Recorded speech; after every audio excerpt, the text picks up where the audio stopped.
नमस्कार साथियों, Kalyani IAS academy के डिजिटल प्लेटफॉर्म पर आपका हार्दिक स्वागत है।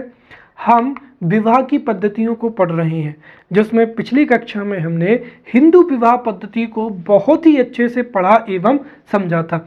इस लेक्चर में हम मुस्लिम विवाह पद्धति एवं ईसाई विवाह पद्धति को बहुत अच्छे से पढ़ेंगे एवं समझेंगे। तो शुरू करते हैं विवाह से।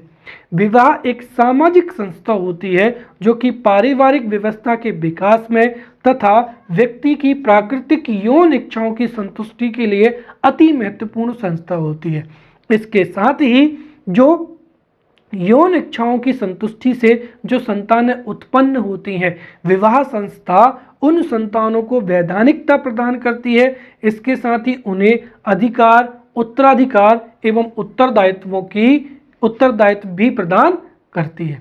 इसके साथ ही जो विवाह संस्था है वो दुनिया के हर एक समाज में पाई जाती है। हालांकि विवाह संस्था में थोड़ा या अधिक जो है वो सभी समाजों में अंतर पाया जाता है। और पिछला जो लेक्चर था उसमें हमने हिंदू विवाह पद्धति को बहुत अच्छे से पढ़ लिया था। अब जो है वो हम मुस्लिम विवाह पद्धति को पढ़ेंगे। जो मुस्लिम विवाह पद्धति है, मुस्लिम विवाह पद्धति में विवाह को निकाह के नाम से जो है वो जाना जाता है, राइट। इसके साथ ही जो मुस्लिम विवाह पद्धति है, यह जो निकाह है वह भी मुस्लिम विवाह पद्धति में धार्मिक होता है, परंतु इसमें विवाह को यह जो निकाह है उसको तलाक के द्वारा समाप्त भी किया जा सकता है। कहने का तात्पर्य यह हुआ कि हिंदू विवाह पद्धति में भी जो हिंदू विवाह है वह एक धार्मिक संस्कार होता है, उसका आध्यात्मिक महत्व होता है। वहीं मुस्लिम विवाह पद्धति में भी जो निकाह है उसका भी क्या होता है, धार्मिक महत्व होता है। परंतु अंतर केवल इतना है कि जहां हिंदू विवाह जन्म जन्मांतर का बंधन होता है, अर्थात हिंदू विवाह को विच्छेद करने का या तोड़ने की अनुमति नहीं देता है, परंतु मुस्लिम विवाह को अर्थात निकाह को तलाक के द्वारा जो है वो समाप्त भी किया जा सकता है। और एक तरीके से अगर हम देखें तो मुस्लिम विवाह जो है वो एक क्या माना जाता है, सामाजिक समझौता माना जाता है। जो ईसाई विवाह पद्धति है उसमें विवाह एक सामाजिक समझौता होता है। हिंदू विवाह पद्धति में विवाह का धार्मिक महत्व अधिक होता है, जिसमें विवाह का विच्छेद नहीं किया जा सकता है। तो मुस्लिम विवाह पद्धति में ईसाई विवाह पद्धति और हिंदू विवाह पद्धति दोनों के क्या होते हैं, गुण होते हैं, राइट। तो मुस्लिम विवाह जो है या निकाह वो धार्मिक होता है, परंतु उसे तलाक के द्वारा जो है विवाह का विच्छेदन संभव होता है। इस तरीके से देखा जाए तो ये एक सामाजिक समझौते के रूप में भी जो है होता है, जिसको हम यहाँ पर अन्य तरीकों से जो है परिभाषित करेंगे। तो यहाँ पर जो है कानून के अनुसार, अगर हम देखें भारतीय कानून के अनुसार जो है मुस्लिम विवाह क्या है कि विवाह स्त्री और पुरुष के बीच में किया जाने वाला एक सामाजिक समझौता होता है, जिसका उद्देश्य संतान को जन्म देना और उसे वैध रूप क्या है, प्रदान करना होता है। तो कानून के अनुसार मुस्लिम विवाह स्त्री एवं पुरुष के बीच में किया जाने वाला एक सामाजिक समझौता है जो कि संतान को जन्म देना एवं उसको वैधानिकता प्रदान करता है। वहीं जो इस्लामिक पर्सनालिटीज हैं जैसे अमीर अली, इन्होंने भी विवाह को परिभाषित किया है।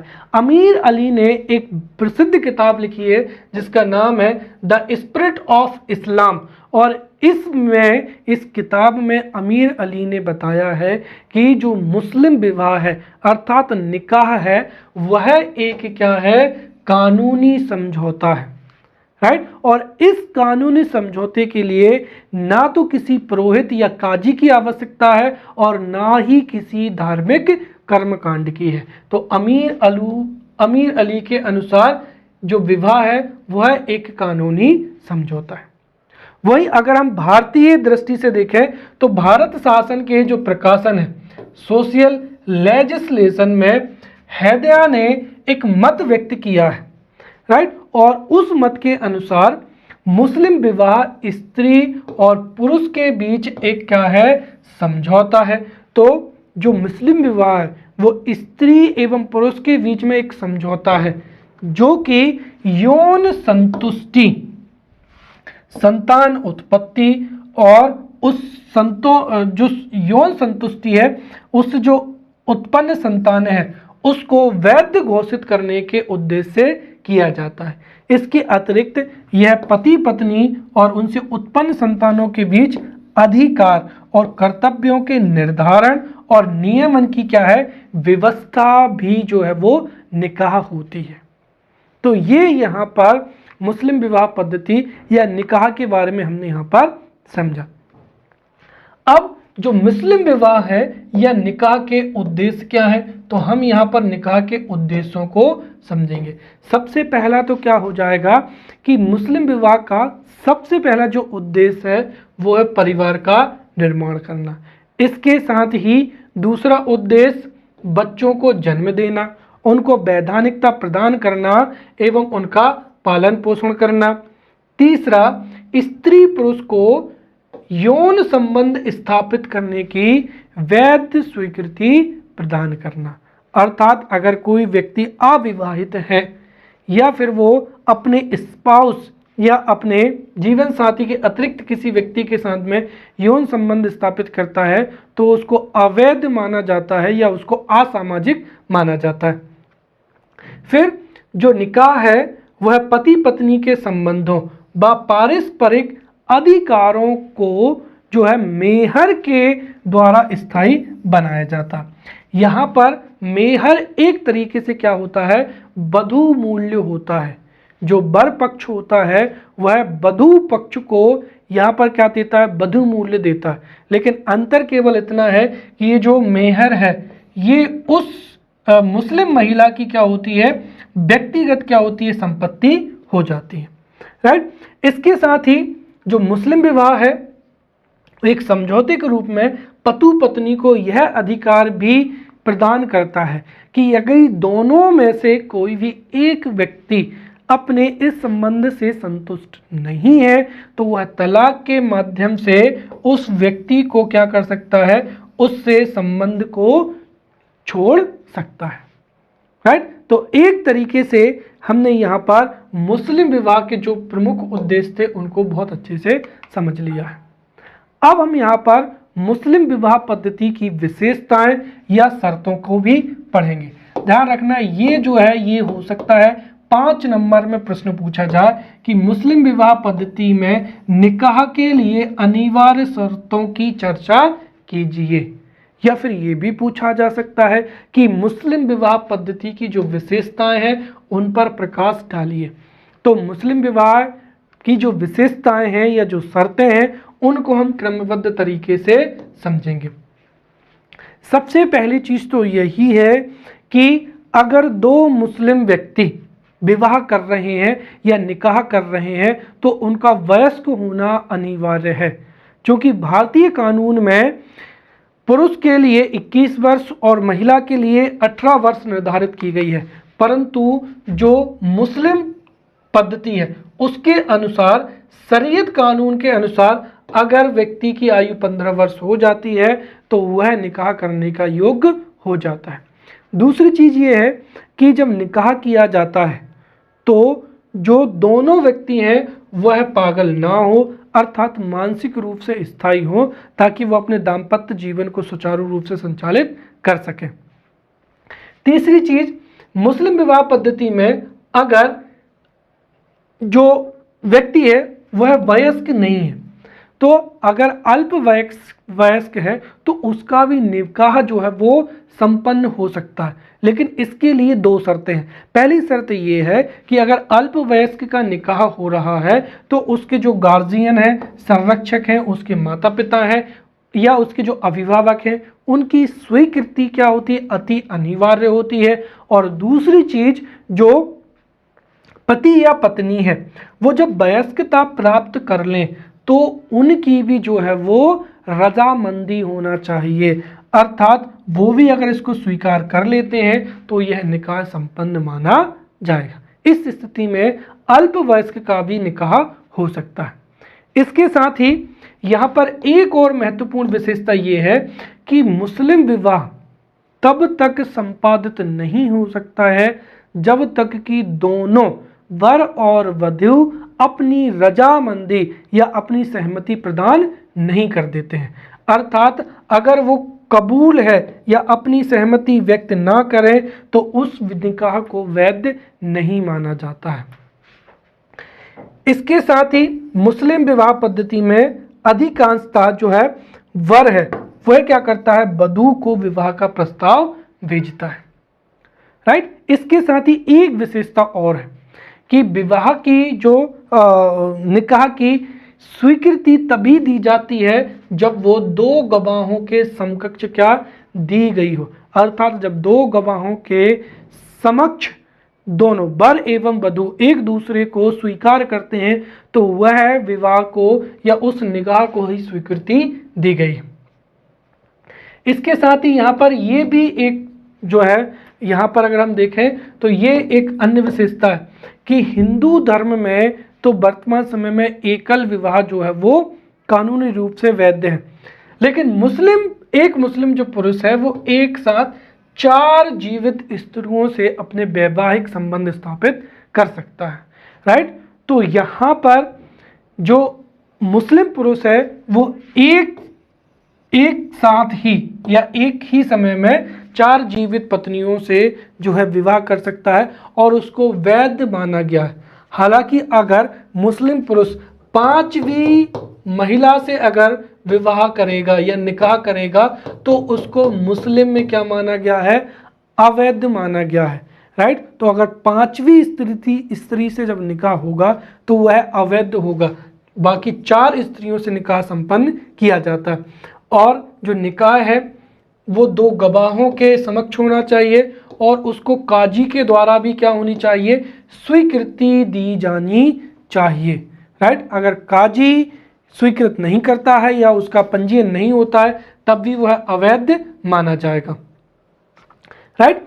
इसके साथ ही एक और यहाँ पर जो महत्वपूर्ण बिंदु है वो ये है कि जो निकाह है वो तब तक वैध नहीं माना जाता है कि जब तक कि जो स्त्री है वो अपने पति के यहाँ इद्दत की अवधि पूर्ण ना कर ले। राइट। तो जैसे ही इद्दत की अवधि पूर्ण हो जाती है वह विवाह जो है वो वैध हो जाता है। इसके साथ ही जो मेहर है यह भी जो है निकाह का या मुस्लिम विवाह पद्धति की एक और अन्य महत्वपूर्ण विशेषता है। अब मेहर एक तरीके से यहाँ पर क्या होता है, वधू मूल्य होता है। अर्थात जब वर, ठीक है, जब वर अपना निकाह के लिए स्त्री के समक्ष अपना प्रस्ताव प्रस्तुत करता है तो उसी समय पर दोनों परिवारों के द्वारा मेहर जो है वो निर्धारित कर लिया जाता है। राइट। और मेहर का निर्धारण विवाह के पहले ही हो जाता है कि कितना दिया जाना है, और मेहर की जो रकम है वो विवाह के पहले भी, विवाह के समय भी और विवाह के पश्चात भी अदा की जा सकती है।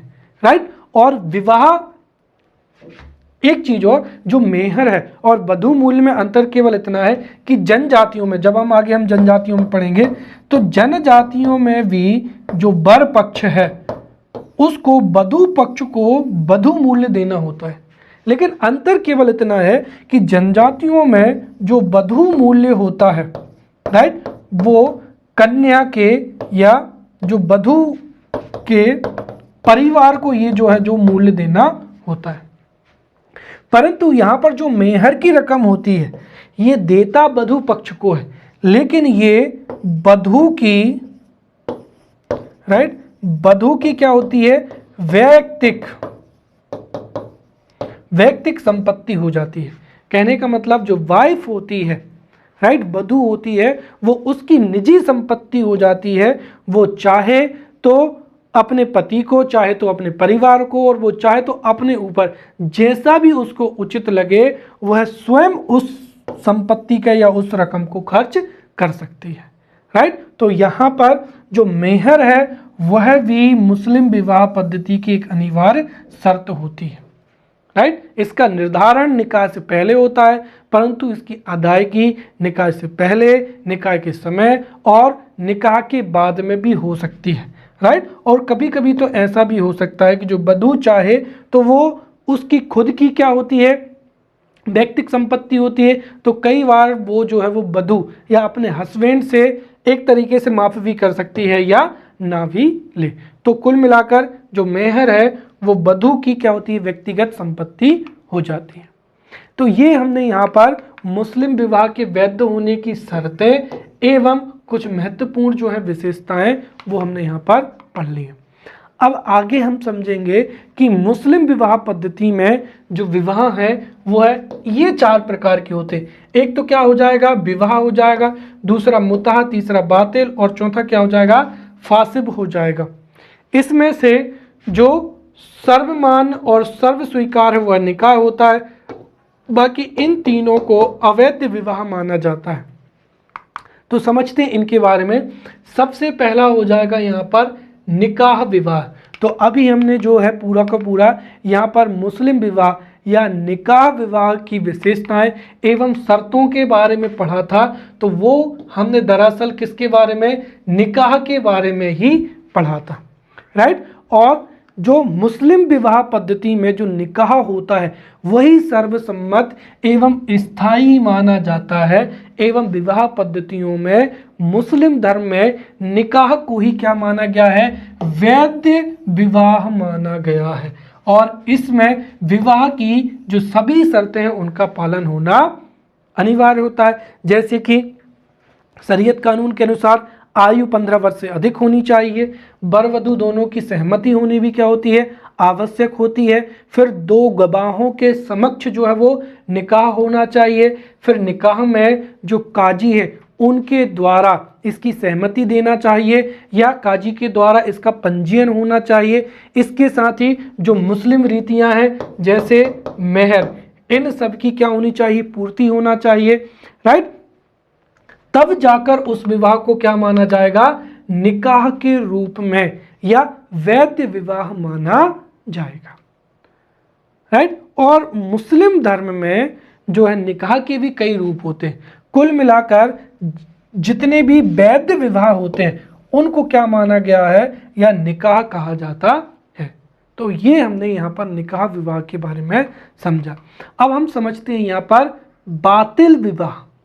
बातिल विवाह मुस्लिम पद्धति में ऐसा विवाह होता है जिसको शरीयत कानून स्वीकार नहीं करता है। और ये विवाह क्या होता है कि जब कुछ निषेध के होने के पश्चात भी जब व्यक्ति विवाह कर लेता है या निकाह कर लेता है।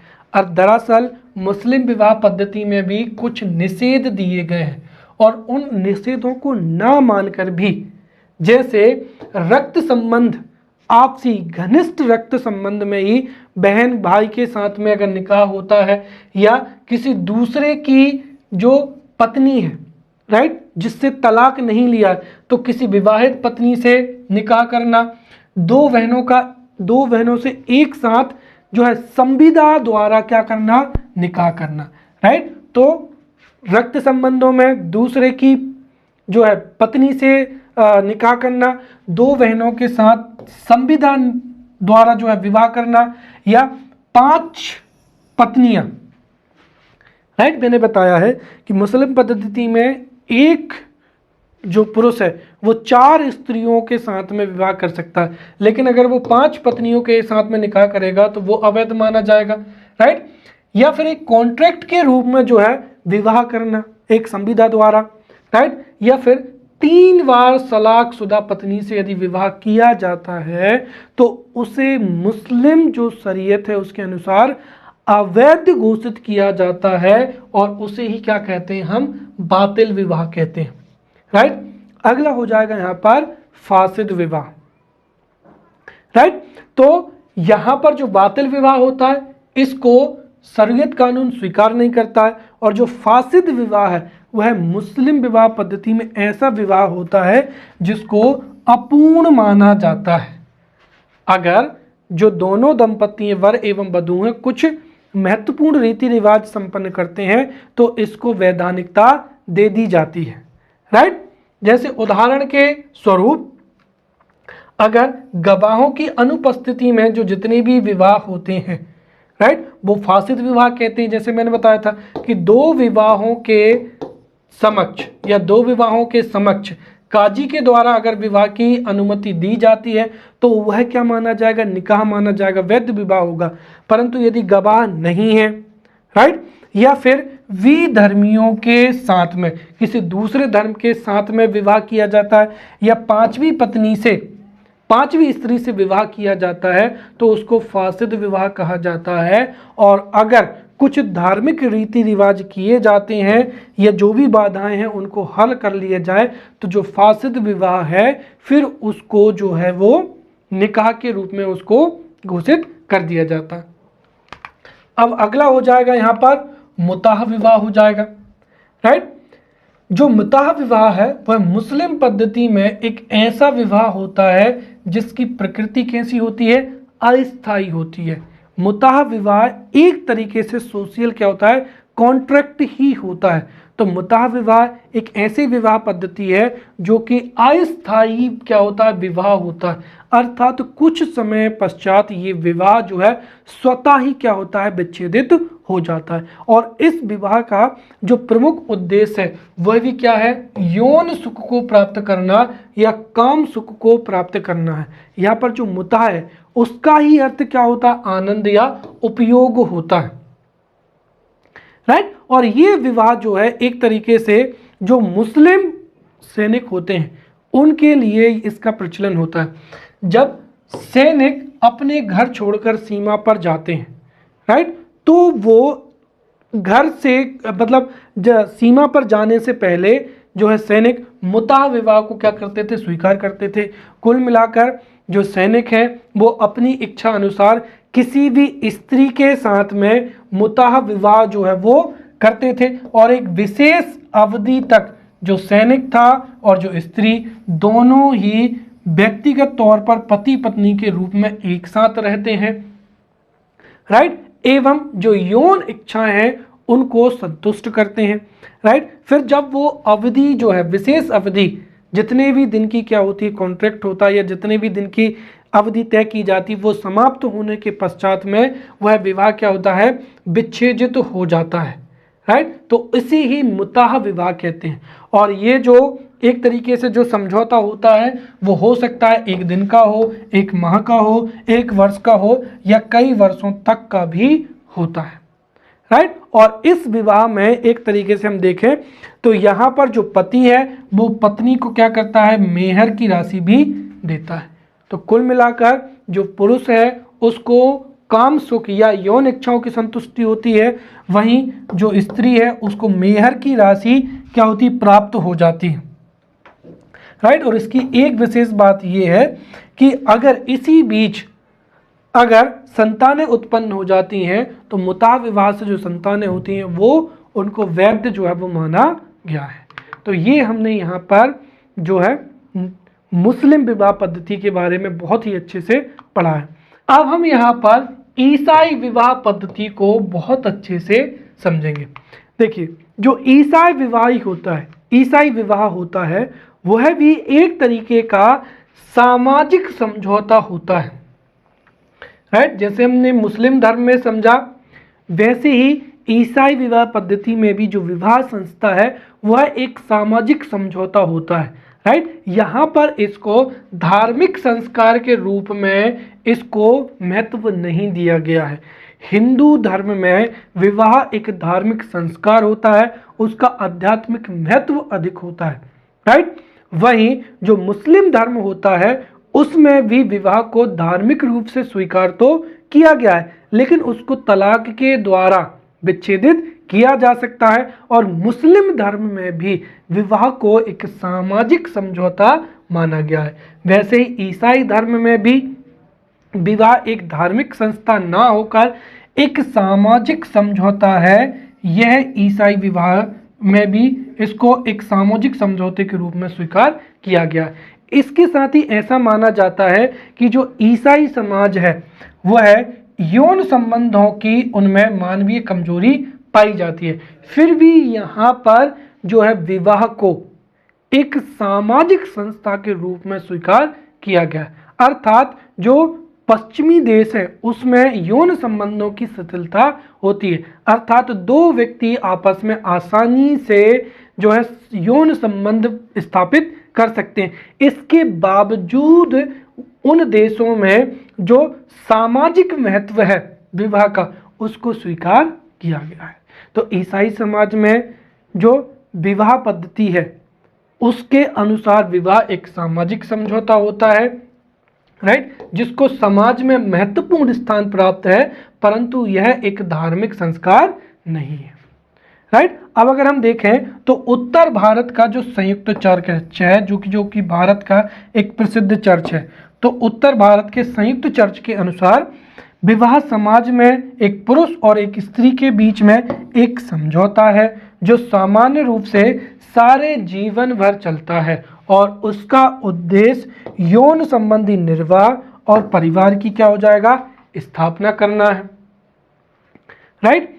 इसके साथ ही ईसाई लोग भी हिंदू धर्म के अनुसार मानते हैं कि जो विवाह है वह ईश्वरीय इच्छा के अनुसार ही होता है, राइट।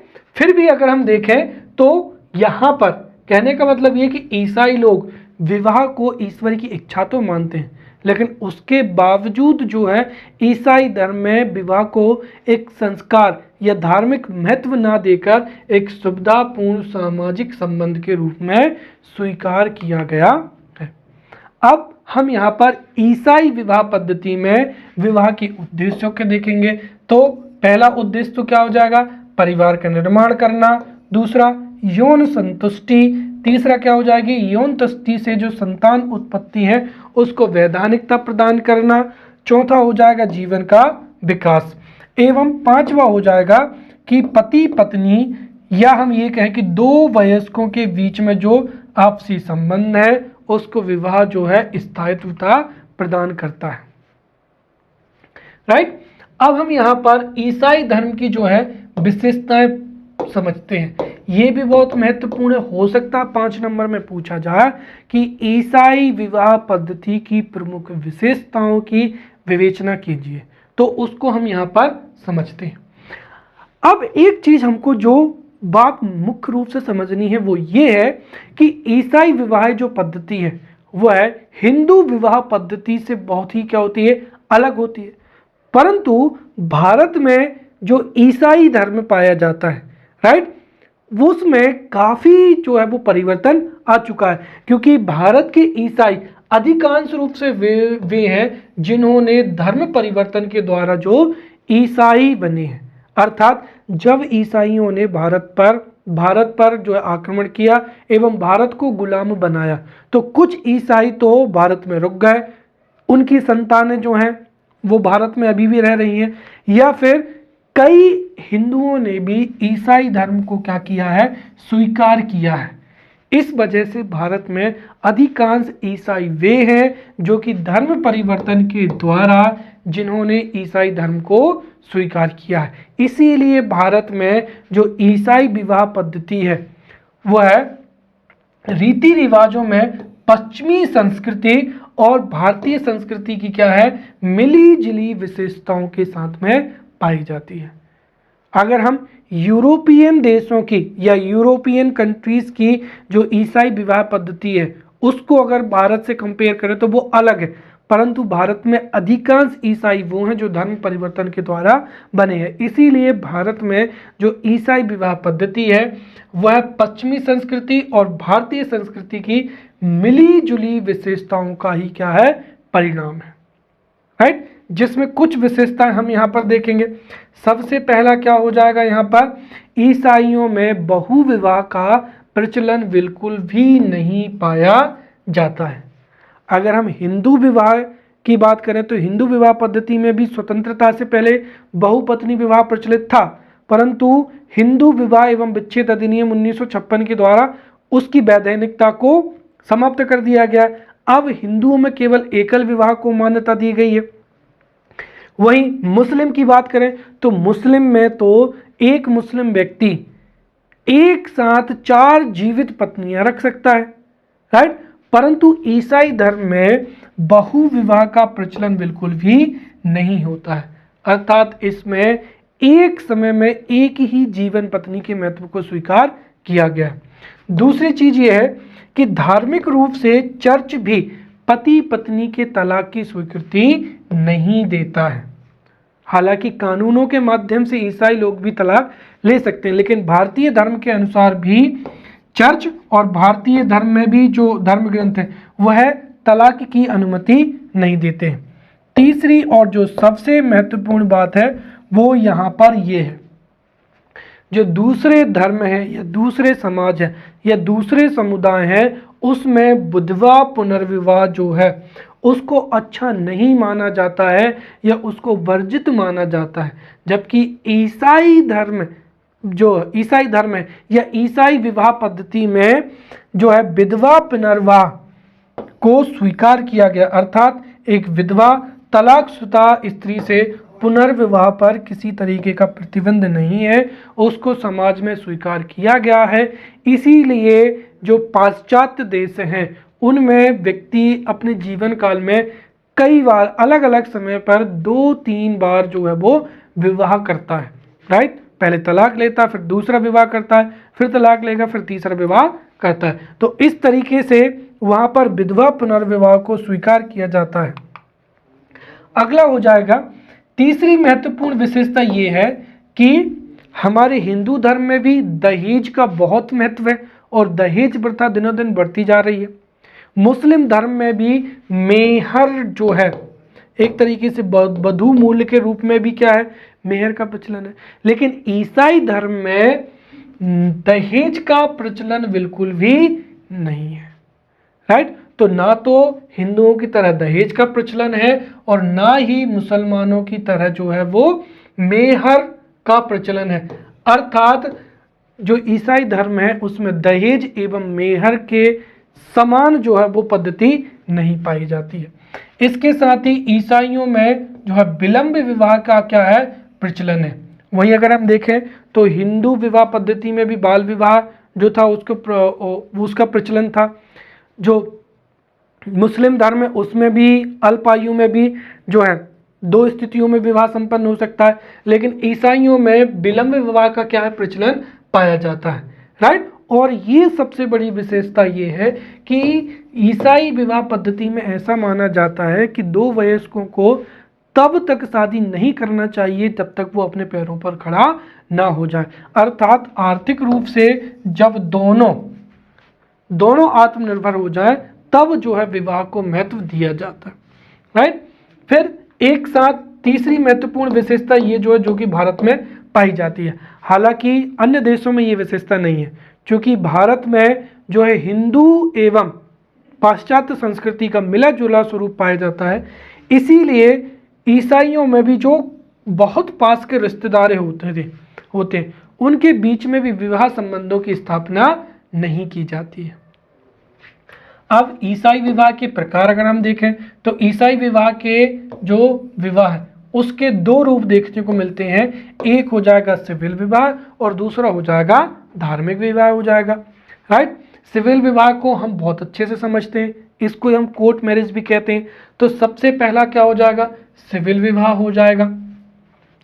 तो सिविल विवाह ईसाई विवाह की वह पद्धति है जिसमें विवाह जो है अदालती तौर पर एक मामूली समझौता मात्र होता है, अर्थात ये एक क्या होता है, कानूनी समझौता होता है।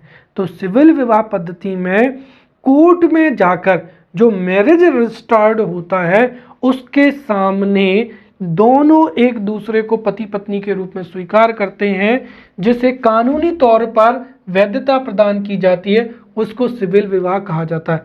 अर्थात जो सिविल विवाह है वो अदालती तौर पर एक मामूली क्या होता है, समझौता मात्र होता है, राइट। इसके साथ ही ये जो सिविल विवाह होता है ये भले ही मामूली समझौता होता है, लेकिन इसके लिए भी जो दोनों ईसाई व्यक्ति हैं वो सबसे पहले जो अदालत का रजिस्ट्रार्ड होता है, रजिस्ट्रार्ड के सामने प्रार्थना पत्र या एप्लीकेशन क्या करता है, प्रस्तुत करता है, राइट। और उस प्रस्तुत एप्लीकेशन को प्रस्तुत करने के पश्चात ही जो है अदालत नोटिस बोर्ड पर चस्पा करती है कि ये दोनों व्यक्ति जो है विवाह कर रहे हैं। किसी को अगर कोई भी आपत्ति है तो वो आपत्ति दर्ज करे। जब आपत्ति नहीं होती है तो रजिस्ट्रार के सामने दो गवाहों के समक्ष जो है वो ये एक दूसरे को पति पत्नी स्वीकार कर लेते हैं, जिसे सिविल विवाह कहा जाता है, राइट। अब अगर हम देखें तो भारत में जब ईसाई धर्म को प्रमोट किया जा रहा था तो भारत में सिविल विवाह के संबंध में सन 1872 के जो भारतीय ईसाई विवाह अधिनियम है, राइट, उसमें ईसाई विवाह को कुछ विशेषताएं भी या कुछ विशेष सुविधाएं भी प्रदान की गई थी, राइट। इसके बाद में जब सिविल विवाह अदालत में संपन्न हो जाता है तो दोनों पति पत्नी किसी कोर्ट में जाकर, राइट, आशीर्वाद भी ले सकते हैं। सॉरी, चर्च जाकर वो धार्मिक रूप से आशीर्वाद भी ले सकते हैं। सिविल विवाह के लिए लड़के की आयु 21 वर्ष और लड़की की आयु 18 वर्ष होनी चाहिए। इसके साथ ही जब दोनों व्यक्ति विवाह करेंगे तो उसके समय उस समय पर दोनों की जीवित पति या पत्नी नहीं होनी चाहिए।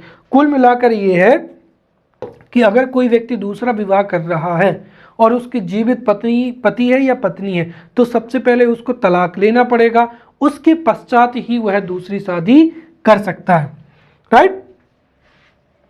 और फिर दो गवाहों के सामने, मैरिज रजिस्ट्रार या पादरी के सामने एक दूसरे को पति पत्नी के रूप में स्वीकार करने की शपथ लेते हैं और उनका सिविल विवाह जो है वो संपन्न हो जाता है। दूसरा हो जाएगा यहाँ पर धार्मिक विवाह।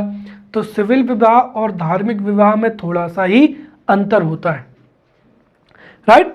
जो धार्मिक विवाह होता है, धार्मिक विवाह में सबसे पहले वर पक्ष एवं वधू पक्ष दोनों पक्षों के जो है वो परिवार आपस में मिलते हैं एवं चर्चा करते हैं और दोनों परिवार फिर जाकर चर्च में लगभग जो है 3 सप्ताह पहले चर्च में इसकी क्या करते हैं, जानकारी देते हैं एवं प्रार्थना पत्र प्रस्तुत करते हैं।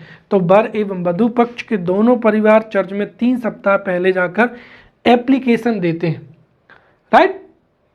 फिर जो चर्च होता है वह अपने नोटिस बोर्ड पर इसके बारे में जो है पूरी जानकारी चश्मा करता है कि ये दोनों व्यक्ति जो है शादी कर रहे हैं, इससे किसी को कोई ऐतराज तो नहीं है, ये किसी को कोई दिक्कत तो नहीं है। जब कोई दिक्कत नहीं होती है तो फिर क्या होता है कि जो चर्च है, चर्च 1 सप्ताह के अंदर ही उस विवाह से संबंधित अगर कोई भी आपत्ति नहीं आती है तो चर्च फिर विवाह की तिथि की क्या कर देता है, घोषणा कर देता है। और उस तिथि पर जो वर पक्ष है एवं वधू पक्ष दोनों पक्ष चर्च जाते हैं और पादरी की उपस्थिति में जो है विवाह की जो है रस्म वो संपन्न होती है। इसमें यहाँ पर एक चीज और देखने को मिलती है कि जब हमने पढ़ा था कि एक प्रोटेस्टेंट होता है और एक कैथोलिक चर्च होता है, तो अगर कोई व्यक्ति कैथोलिक धर्म को मानने वाला है और कोई प्रोटेस्टेंट को मानने वाला है तो उन दोनों की स्थिति में ये है कि उन दोनों को कैथोलिक चर्च में जाकर ही शादी करनी पड़ेगी, तभी उसको जो है स्वीकृत माना जाता है, राइट। और इसके साथ ही जब विवाह की रस्म संपन्न होती है तो उसमें भी वर एवं वधू की स्वीकृति ली जाती है।